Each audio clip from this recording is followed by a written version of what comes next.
नमस्कार दोस्तों, मैं हूँ रजदास और आप देख रहे हैं इलेक्ट्रिकल पावर वेल्डिंग। तो दोस्तों आज हम बताना चाहते हैं आपको, ये एक मशीन है जो चारा काटने की मशीन है।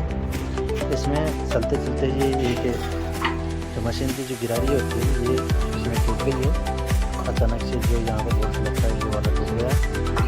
और अब ये कैसे डालें, इसमें कैसे निकाल कर कैसे डालें, ये हम आपको ये पूरी विधि बताते हैं। ये देखिए, ये इसका ये टूटा हुआ है जो आप देख सकते हैं।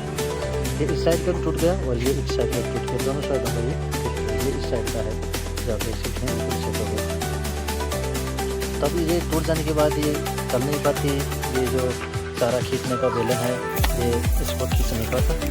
इसलिए अब हम इसको खोलेंगे और खोल के और दूसरी वाली बेलन इसमें ये गिरारी घूमने वाली है। ये दूसरी डालेंगे जो कि मैं आपको दिखाऊँ। ये देखिए, ये वाली ये गिरारी और ये इसमें डालेंगे और फिर इसको चालू करके हम बताएंगे।